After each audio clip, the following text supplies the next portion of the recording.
Hello guys, welcome to my new vlog. आज हम फिर से लेकर आए हैं आपके लिए रामायण और आज है रामायण का डे 30। ठीक है, तो हमने कल स्टोरी सुनी थी कि उनको समुद्र पार करना था और सब क्या सोच रहे थे कि समुद्र कैसे पार किया जाए। और जो गिद्ध थे उन्होंने बता दिया था कि सीता माता लंका में है। ठीक है, अब देखते हैं क्या हुआ स्टोरी में आगे। वानरों में उत्साह जाग गया, लंका कैसे जाया जाए चर्चा शुरू हुई। भालुओं के राजा ऋक्षराज और जामवत के भी साथ थे। उन्होंने कहा कि हमारे साथ हनुमान है और वह आकाश मार्ग से समुद्र पार कर सकते हैं। यह सुनकर हनुमान अचंभित हो गए। अचंभित मतलब हैरान हो गए। ठीक है, तब जामवत ने याद दिलाया कि वे वायु देव के पुत्र हैं। उनके कारण उनमें असीम शक्ति है। बचपन में ही उन्हें यह शक्तियां प्राप्त थी। उन्हें शक्तियों का उपयोग करके बहुत शरारतें किया करते थे, ऋषियों को परेशान किया करते थे। इसलिए एक बार ऋषि ने उन्हें श्राप दे दिया कि हनुमान अपनी सारी शक्तियां भूल बैठे। पर ऋषि ने यह भी कहा कि यदि समय आने पर याद दिलाए जाने पर हनुमान की शक्ति वापस लौट आएगी। जामवत के याद दिलाए जाने पर हनुमान की शक्तियां लौट आई। जामवत ने हनुमान को समुद्र पार लंका जाकर सीता को ढूंढने के लिए कहा। असीम शक्तियां याद दिलाए जाने पर हनुमान स्वयं को सशक्त और उत्साहित अनुभव कर रहे थे।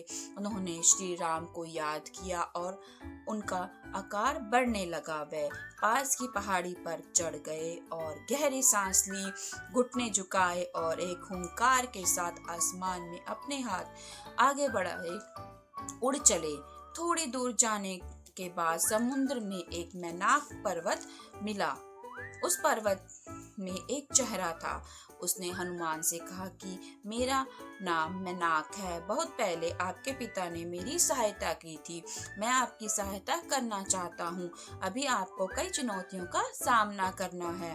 आप थोड़ी देर मुझ पर विश्राम करके आगे जाएं। हनुमान ने पर्वत को धन्यवाद किया और विनम्रता पूर्वक मना कर दिया। मुझे किसी विशेष कार्य से अति शीघ्र पहुंचना है, कृपया अभी मुझे क्षमा करें।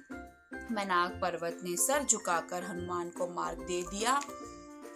हनुमान ने समुद्र मार्ग से पर उड़ते हुए मैनाक पर्वत अभी पार ही किया था कि उन्हें सुरसा नामक राक्षसी प्रकट हो गई। सुरसा देखने में बहुत भयानक और शक्तिशाली राक्षसी थी। मैनाक पर्वत की कही गई चुनौतियों वाली बात तुरंत हनुमान को याद आ गई। सुरसा हनुमान को देखते ही घुर्राई।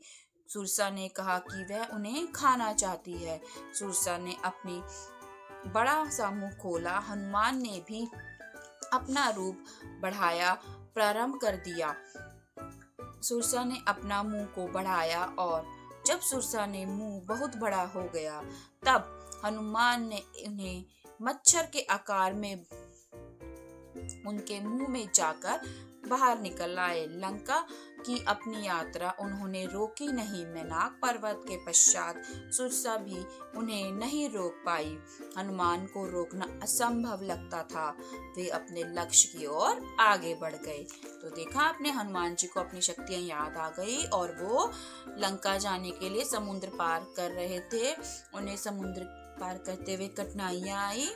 ठीक है, अब नेक्स्ट हम व्लॉग में देखेंगे कि वो सीता माता से मिले और उन्होंने क्या कहा। तब तक के लिए बाय, गुड नाइट।